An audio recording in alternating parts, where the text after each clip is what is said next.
I was in a position where I was working full-time, at the same time managing a roster of 3 acts, you know, doing kind of like 10 hours, 11 hours a day, having to kind of do my typical 7 hours a day for my current job. But then also on top of that, I was working, you know, 3-4 hours a day to work specifically on my artists. And he knew that I was at a point that that I really needed a little bit of financial investment.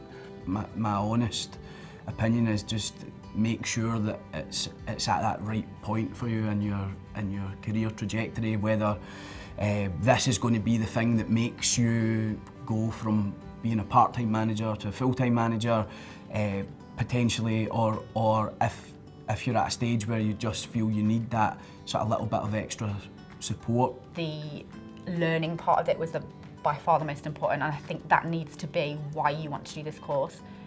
You shouldn't be applying just because you want to get some money. That's a benefit, obviously, but the main reason you should want to do this course is to learn, because it will literally change everything. I'd already had a background in working across events, working within media, working within brands, as a promoter, but I felt that I could really benefit by the support, but the educational support as well as much as the financial support. Clearly, it's a very competitive programme to try and apply for, and I think it's testament to how good the other managers are and what they've achieved in their career is how really great the group is.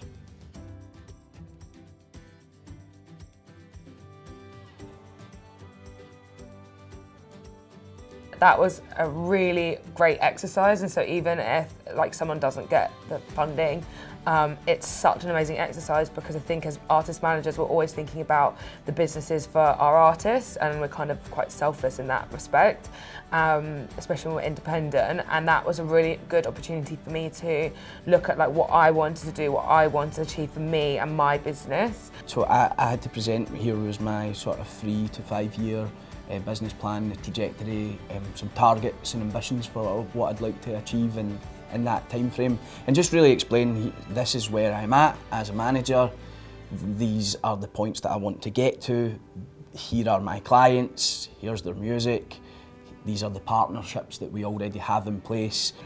Be completely honest, so really think about what it is that you want to improve within yourself as a manager, how you want to develop as a manager, how you see your artist developing, so that you can be completely clear in your business plan. This year especially has taught me, starting from that business plan, is okay, how do I want my future, my next 2, 3, 4, 5 years to look? Before it got to a stage where I sent it over to the MMF, I'd had maybe up to around eight rounds of feedback from a couple of people. I specifically targeted someone who was working in management but who had maybe 3-4 years experience, and then ensured that it was as tight as possible. So I sent it to a teacher to kind of ensure that, yeah, it was as strong as it could be.